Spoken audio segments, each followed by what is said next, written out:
Before we get into today's edition of Just the Truth, let me tell you about the latest special from Mike Lindell at MyPillow. The standard MyPillow, normally $49.98 for a limited time only, just $14.88 with promo code Joey. Go to MyPillow.com, click on the radio listener specials, and see all the specials. There's a limited quantity of just 10 at this special price. That's $14.88 with promo code Joey. Thanks for joining me in the PhD Weight Loss Studio. To lose weight for the last time, visit myphdweightloss.com. Elon Musk sent out a directive on Saturday requiring all federal employees to send an email by the end of today summarizing their accomplishments last week.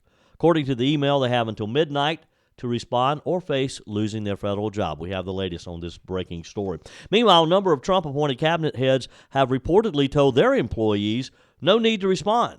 Is this the first showdown of Elon Musk's authority? Maine Governor Janet Mills challenged President Trump to try to cut federal funding over the issue of transgender inclusion in women's sports in her state. Maine is defying the president's executive order that prohibits men playing in women's sports. President Trump says that he will cut federal funding for any states defying his action. Celebrating 1 month in office, President Trump took CPAC by storm this weekend, delivering the keynote address at the premier conservative event of the year. We have some highlights for you there. I told you we'd be back. And ye shall know the truth, and the truth shall make you free. It's Joey Hudson. I wanted to name it the Joey Hudson bill, but, they don't allow you to put names on bills. But I wanted to call it the Joey Hudson bill because I know that one's been near and dear to you for a number of years. That's how it's done. Let your voice be heard. And the truth shall set you free. Here's Joey Hudson.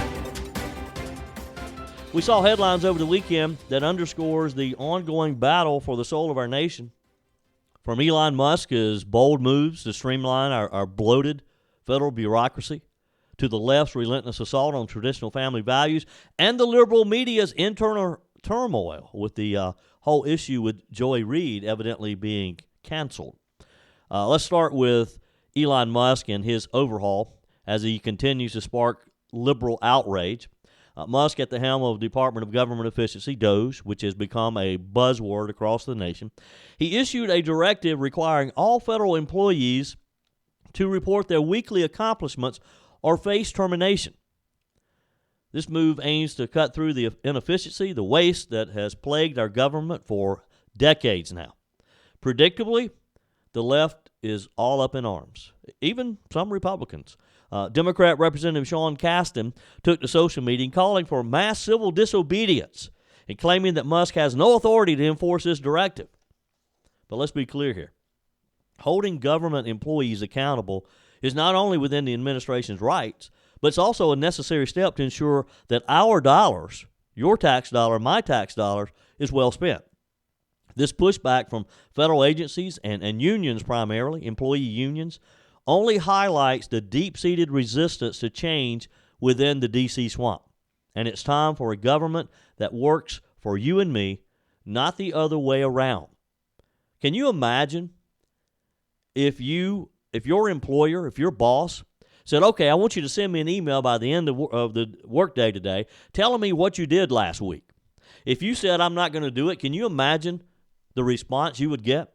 But yet, all these Democrats are up in arms like this is something unusual, to tell your employer your achievements, to tell your employer what you actually accomplished.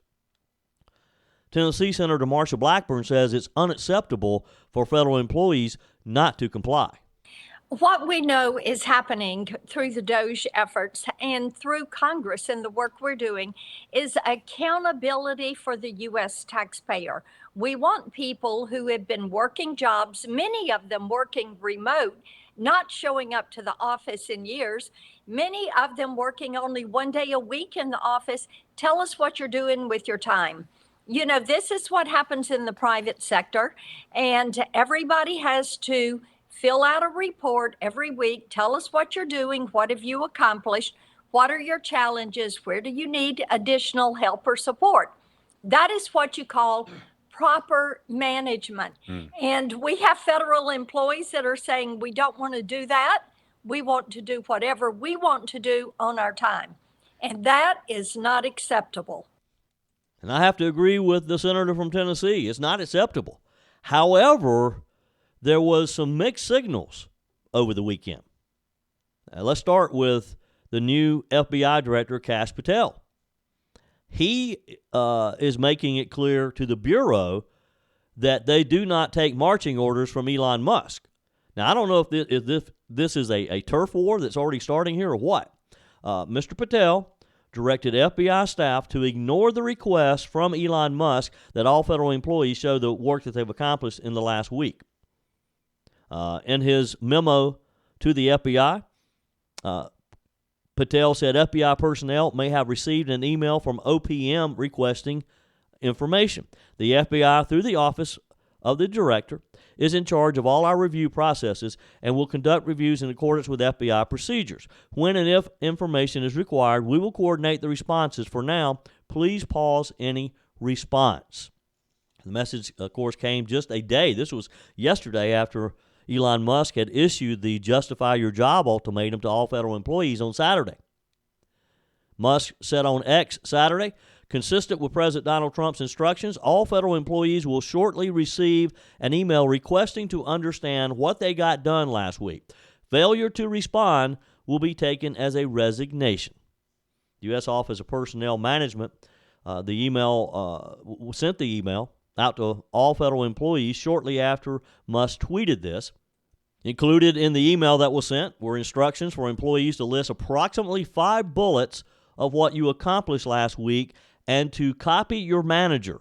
And it asked for federal workers to not list any classified information. Federal workers, again, have until the end of today to respond. However, Musk's promise of termination for failure to comply does not appear in the email. Mr. Patel was not the only cabinet official who seemingly was asking or instructing his employees to ignore Musk's order. The Department of Defense told its civilian workforce to ignore Musk's request to report their productivity. In a letter to the DoD personnel, Darren Selnick, who is performing the duties of the Undersecretary for Defense and their personnel department, provided guidance on how to handle Musk's demand through the Office of Personnel Management. The email that DoD employees received said DoD personnel may have received an email from OPM requesting information. The Department of Defense is responsible for reviewing the performance of its personnel, and it will conduct any review in accordance with its own procedures. When and if required, the department will coordinate responses to the email you have received. For now, please pause any response. Again, almost identical to the note that the FBI received. DoD sending out the same thing. The State Department also reportedly issued a similar message to employees over the weekend, informing them that department officials, quote, will respond on behalf of the department. This was sent out by Ambassador Tibor Nagy, who serves as acting Undersecretary of State for Management. And the New York Times reported that the National Intelligence Director, Tulsi Gabbard, sent similar guidance to employees of agencies she oversees in the intelligence community, saying, given the inherently sensitive and classified nature of our work, IC employees should not respond to the OPM email. National Treasury Employees Union employees advised not to respond as well. So you've got almost half of the agencies so far that have reported here who have told their employees, hey, don't worry about it, just ignore Musk's dictate. How does that work? How can federal agencies just deny something that, Musk has the blessing and the directive of President Donald Trump. So is this a turf war that's already starting? Is this going to be a problem when you have Elon Musk issuing these directives, I would assume, under the direction of President Donald Trump? And you have cabinet secretaries and major department heads within these agencies just telling their employees, don't worry about it. Don't have to report. We'll take care of it for you. Not all federal agencies are pushing back. An email to the Department of Health and Human Services employees confirmed the email was legitimate and advised employees to respond by Monday's deadline, according to a message that was sent out by Bulwark editor Sam Stein. So some agencies are saying, yep, this is legitimate, you better respond, or you could face the consequences. Look, I understand that maybe Elon Musk jumped the gun a bit here, and these other cabinet secretaries are saying, look, we're in charge over here. You need to coordinate with us. I get that. The intent of what Elon Musk is trying to do is legitimate, though. We need federal employees to be responsible for what they're doing, and it's not out of the ordinary for any employee to have to report to their employer what they've accomplished, what they've done this week. That is not asking too much of anyone. There's a lot of talk about making America great again, and it begins with making America healthy again. Dr. Ashley Lucas and her team at PhD Weight Loss are at the forefront to educate and guide you to be your best self. The millions being spent in propping up Big Pharma are astounding, only to create long-term dependency and harmful side effects. Let's take a natural approach that isn't connected to a pharmaceutical company's bottom line. The coaches at PhD Weight Loss will show you how. The entire program is centered around science and nutrition, a proven roadmap that has helped over 8,000 clients lose over 331,000 pounds. You'll learn what to eat and when, how to quiet cravings, and finally get rid of that belly fat. Plus, you'll never take a medication. How many pounds would you like to lose in 2025? Do it the natural way with PhD Weight Loss, here to lead the charge to make America healthy again. Call PhD Weight Loss and schedule your consultation. 864-644-1900. That's 864-644-1900, or go to myphdweightloss.com. Pope Francis, who is 88 years old, reportedly is in critical condition at Rome's Gemelli Hospital, battling bilateral pneumonia and early-stage kidney failure. According to reports from the Vatican, despite his health, he's alert, participated in Mass on Sunday. Medical updates indicate that while his condition is serious, the early kidney failure is currently under control. The Pope has expressed gratitude for the outpouring of prayers and support from around the world. The global community continues to rally in support of the Pope. From his native Argentina to various corners of the world, faithful followers are organizing prayer vigils and special services, hoping for his swift recovery. The Vatican has acknowledged these gestures, emphasizing the Pope's appreciation for the solidarity shown during this challenging time. Medical reports caution that given Pope Francis's age and his pre-existing health conditions, his situation requires close monitoring. The primary concern remains the potential for sepsis, a severe blood infection. However, as of now, there are no signs of these types of complications. The Vatican continues to provide regular updates, urging the faithful to keep the Pope in their prayers. There's an unfolding drama between President Donald Trump and Ukrainian President Zelensky. As reported by the New York Post, President Trump has been advocating for a deal where the United States would gain rights to Ukraine's vast mineral resources as a form of repayment for the substantial aid that we've already provided. However, President Zelensky has different ideas, and he is balking at this proposal, asserting that the aid from Joe Biden's administration was a grant, not a debt, he said. He stated, "I do not recognize that Kyiv owes the U.S. even $100 billion. This stance has introduced a new layer of complexity to the U.S.-Ukraine relationship." Well, look, there's nothing complex about this.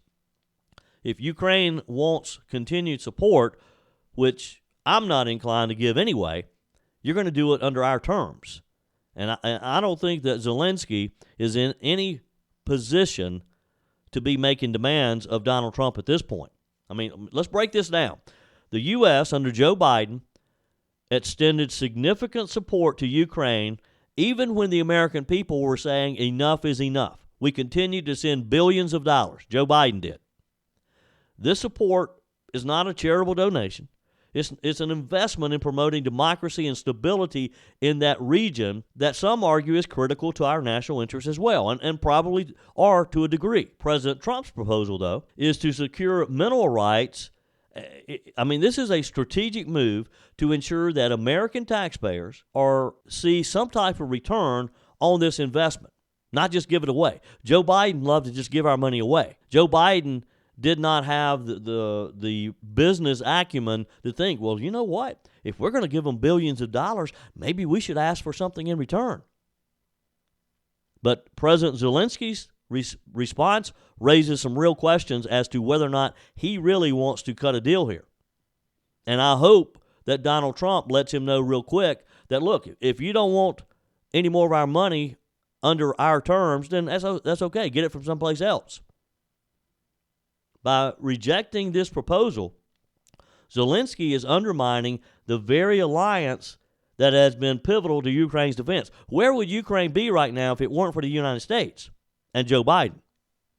And a few on the Republican side, some of the hawks that love to get us involved in conflicts around the world. It's essential to recognize that international aid often comes with expectations of some type of mutual benefit. That's just fair with anything. The notion that the aid was a grant with no strings attached is at best a misunderstanding of international relations, and I don't think there's any misunderstanding here. President Trump's approach reflects a broader strategy of ensuring that American foreign aid serves American interest. End of sentence. It's a very simple concept. We're going to give you money. We expect something in return. This is not about exploitation. It's about forging partnerships that are beneficial to both parties.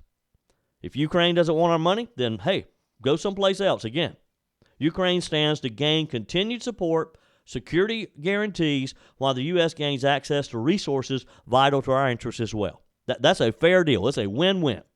Yet President Zelensky seems reluctant to embrace this reality.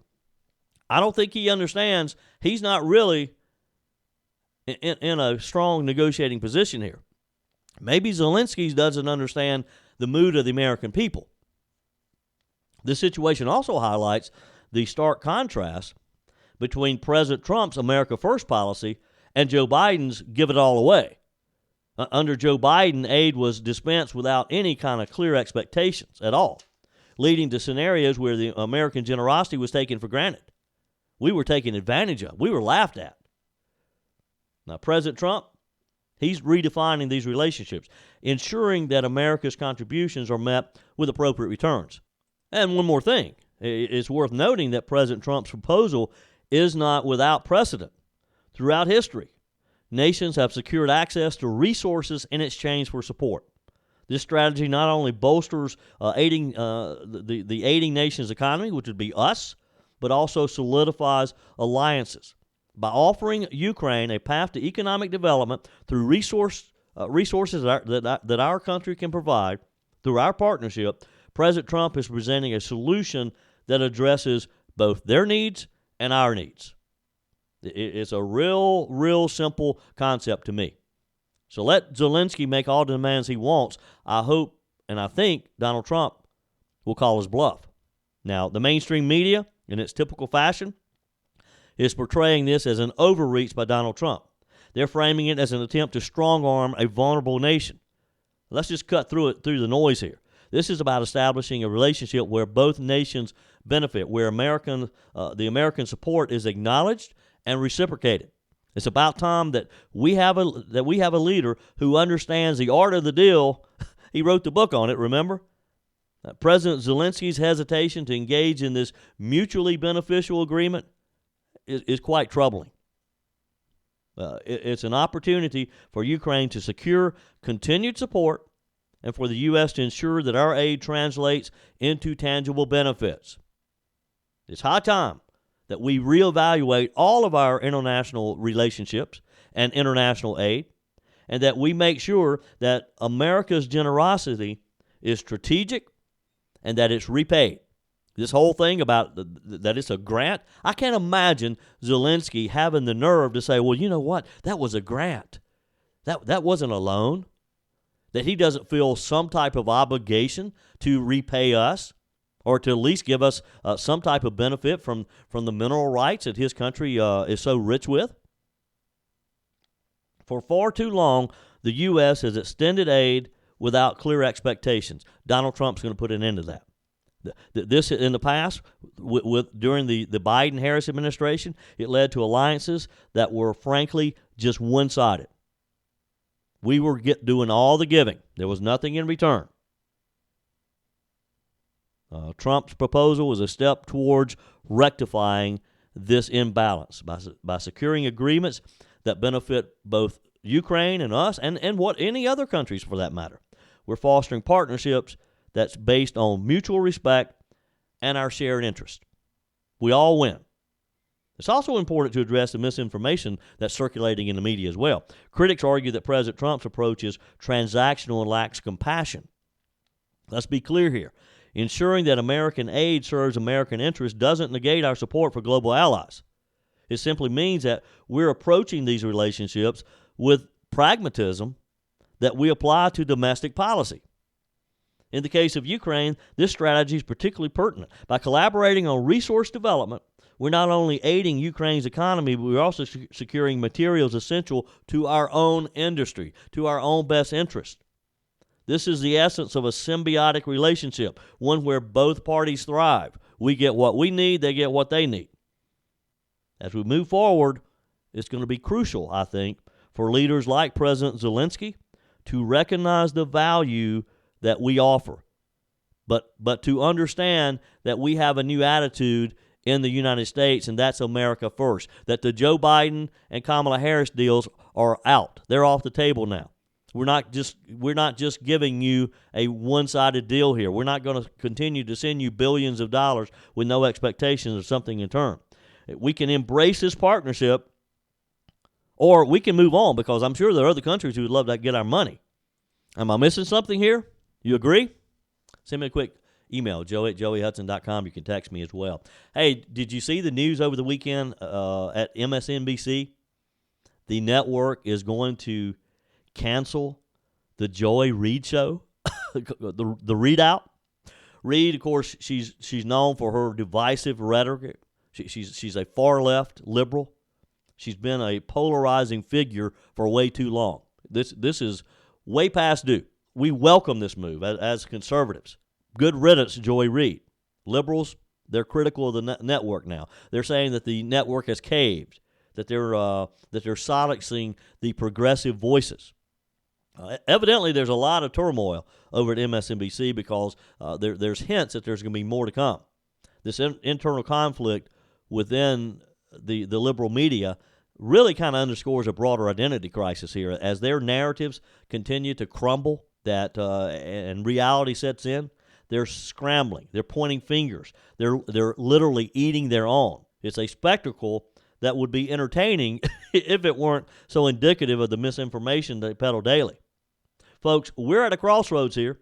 The effort to hold our government accountable, preserve the sanctity of family, expose media bias as just not political battles. They're fights for the very fabric of our society, and we have to continue winning, and I've got all the faith in the world that Donald Trump is going to continue to lead us in that direction. Your comments are welcome on the Firmin Ford text line, 864-477-JOEY. That's 864-477-5639. Emails always welcome, joey@joeyhudson.com. Did you see the story out of Wisconsin where the Democrat governor, Tony Evers, has proposed releasing the word mother in state laws with terms like inseminated person? Now, look, we thought that this whole woke stuff was going to go away. Well, maybe we knew that it wasn't going to totally go away, but we thought that some of this nonsense would go away with President Donald Trump's leadership. Some of these Democrats seem to just be digging in, though.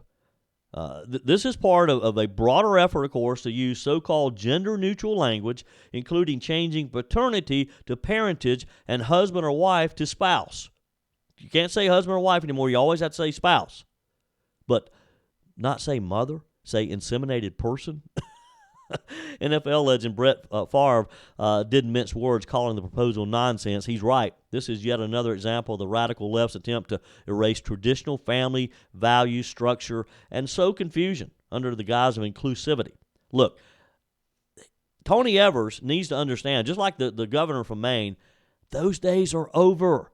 We spoke loud and clear in November. We don't want this crap anymore. It's just that simple.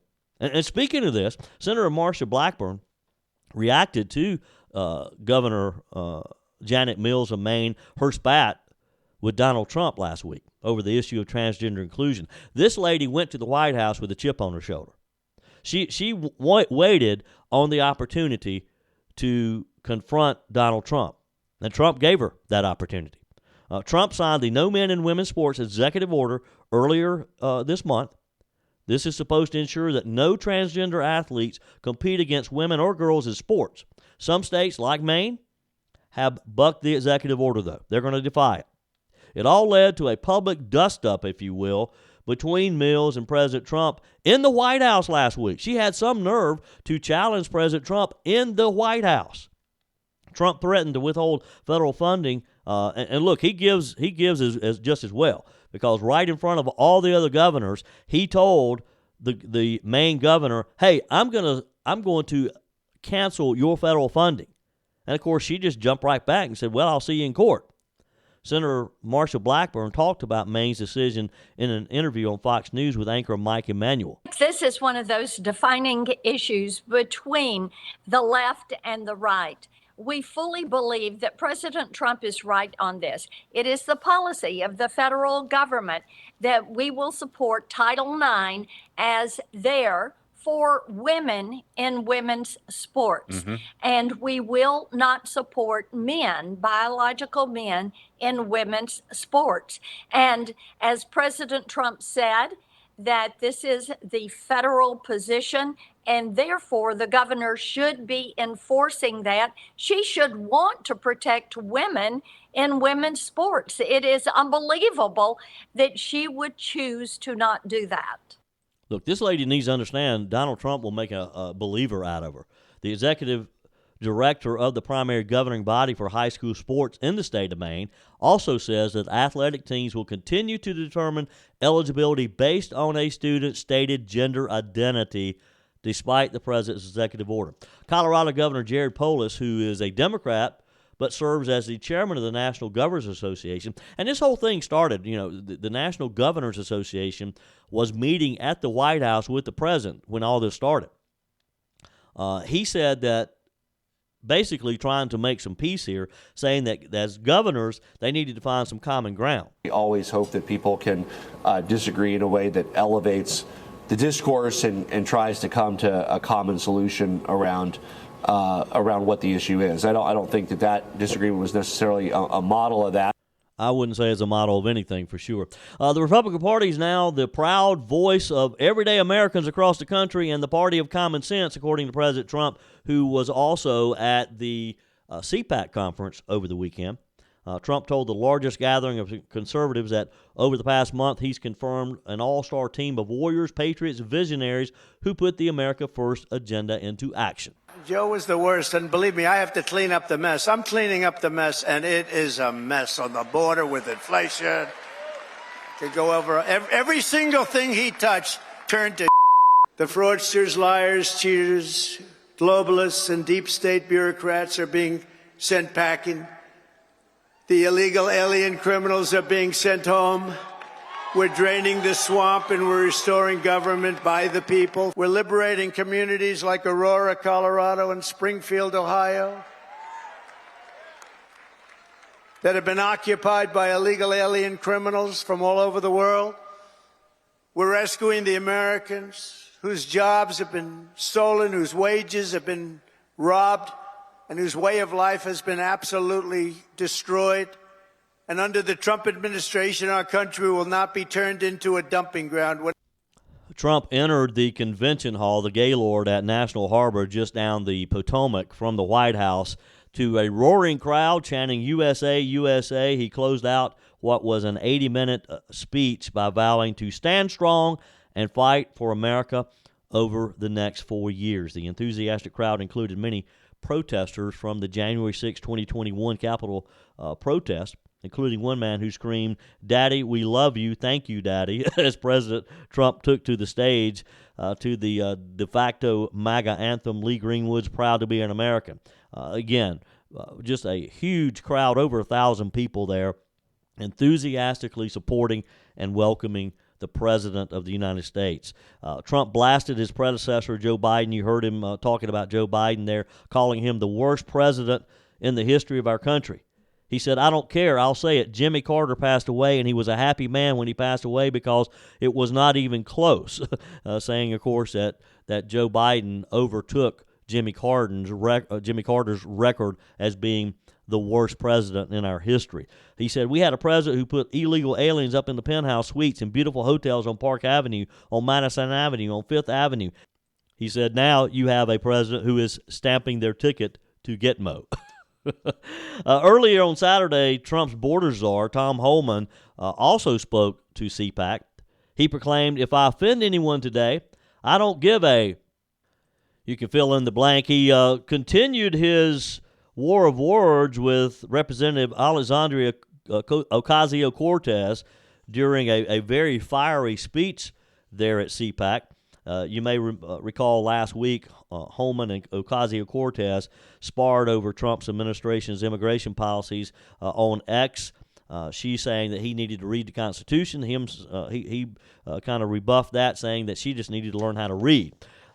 This year's conference drew a who's who of conservative leaders, Trump administration officials. Again, it was just down the river from the nation's capital there, just outside, and so you had a lot of people there. And, of course, like all CPAC conferences, one of the highlights is their annual straw poll vote. And the overall consensus of CPAC, and they usually get this right when it comes to the Republican nomination, is that J.D. Vance will be the Republican Party's presidential nominee in 2028. Your comments are welcome on the Firmin Ford text line, 864-477-JOEY. That's 864-477-5639. Emails always welcome, joey@joeyhudson.com. Speaking of the Firmin Ford text line, it's never been more important to support locally run businesses owned by people who actually live here in the upstate. Let me take a minute to talk with you about our friends at Firmin Ford. If you're looking for a new vehicle, maybe a great pre-owned vehicle, one you can trust, or maybe you're looking to order that special vehicle. Either way, if you want a new one, a brand new one, or a pre-owned that you can trust, the folks at Firmin Ford, they're there to help you. Their name is on the sign because their name is on the line, because every single transaction is important to them. Jim Firmin, Matthew Firmin. They do business the right way. When you stop by, when you give them a call, or maybe when you just send them a quick email, you're always going to have access to a member of the Firmin Ford family. And by the way, they also offer great service, and you're not going to have to wait weeks and weeks to get it done. And you do not have had to purchase your vehicle at Firmin Ford. Doesn't even have to be a Ford. They service all makes and models. Visit my friends at Firmin Ford online at firminford.com, firminford.com. If you thought tort reform was just another mundane legislative issue, well, think again. In South Carolina, the battle over lawsuit reform has reached a boiling point this week, drawing in powerful interest, business leaders, and even a surprising voice. Donald Trump Jr. recently weighed in via X, has everybody kind of scratching their head. So here's the story. On one side, we have South Carolina's entire business community, including small mom-and-pop shops, corporate leaders, the governor, insurance providers, all calling for a common-sense lawsuit reform. On the other, powerful trial attorneys are fighting to maintain a system that's been in place for decades. And then there's Donald Trump Jr., whose unexpected opposition to the reform bill has added a surprising twist. A number of pro-business organizations are weighing in on this discussion as the state Senate is considering their Senate Bill 244. On our guest line is Matt Wills, Vice President of Government Affairs for the Greenville Chamber. Matt, things got a little spicy this week, didn't they? They did. I think in politics, when people push, others push back, and I think we saw that with Senator Massey finally getting fed up with some of the somewhat unfounded rhetoric coming from the trial lawyer set. Yeah. So give us a quick summary of why this issue is important, and then where you think we stand. Sure. I think of utmost importance, it's providing a fair environment for businesses to do what they do, whether it's a restaurant and a bar, whether it is a trucking company, whether it is a delivery company. Yes, insurance issues are a problem in this state, but so is the lawsuit environment. It is. I think this week I saw an interview with a USC professor from Darla Moore School, and literally what stuck with me was it is open season on South Carolina business, 365, 7 days a week, and you're just like, man, there is no wonder why we praise the people that are getting businesses to this state, to expand in this state and stay in this state, with the environment that we're currently providing. And I think the biggest push right now is just to offer some competitive fairness, not competitive fairness. That's a kind of a short-sighted piece, I think. But I think if you're looking for certainty and trying to make decisions for longer-term forecasting when it comes to businesses, this is really one of those things that really is top of mind for a lot of folks running said businesses. So what's the overall temperature among legislators in Columbia, and what do you see as the solution to this? Sure, I think it depends on who you're specifically talking about. You know, when we have our lawyer set of legislators, temperature is pretty hot. When it comes to folks that are wanting an environment that is fair, that is an economic based outcome, based on what you put forth into the market, it seems to be a pretty unified front. There's a lot of noise. We talked about last week about being there, some gaslighting going on with some of these folks. But I think from the broader picture, it literally is just the certainty businesses need in order to succeed, in order to make policy decisions of their own. Yeah. And I think what's happening now in Columbia is long past due. I think the folks that are kind of on the fence about 244, the tort reform bill, really are a lot closer to being supportive of 244 than they are being completely against it, which is a very good thing. Thank you, Matt. In a nutshell, here's where we are. Most business leaders agree that we need a system based on proportional liability, holding each party accountable for their actual share of responsibility. It sounds like common sense, right? Yet South Carolina's current laws allow businesses to be held 100% responsible, even if they're only considered 1% at fault.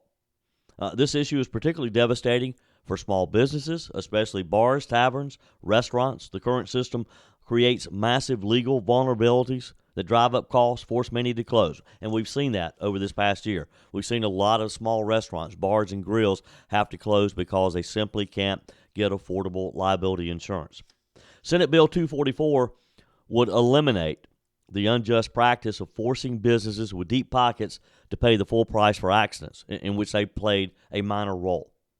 Not only is this fair, but it would also lower the cost of doing business in South Carolina and ultimately benefit all residents by reducing prices.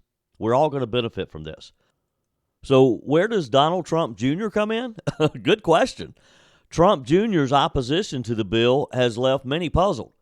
According to the report in the state newspaper, it may be something to do with Senator Shane Massey's previous support for Nikki Haley. I don't know. Regardless of the reasoning, what's clear is that this bill helps small businesses just as much as it helps large corporations, making it a win for the entire state. And look, we all agree something has to be done. We can't keep doing what we're doing.